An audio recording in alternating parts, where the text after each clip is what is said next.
Tila nabalot ng kontrobersiya ang ginawang pagkanta ng mga GMA singer sa lamay ng veteranong broadcaster na si Mike Enriquez.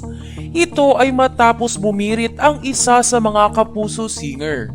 Tila hindi kasi bumagay sa mahinahong kanta ang ginawang pagbirit ni The Clash third champion Jessica Villaborin.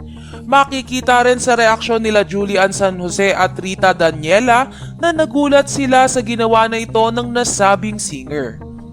Maging ang netizens ay hindi natuwa kay Jessica dahil para sa kanila ay hindi naisip nito na lamay ang kanilang inaalayan ng kanta.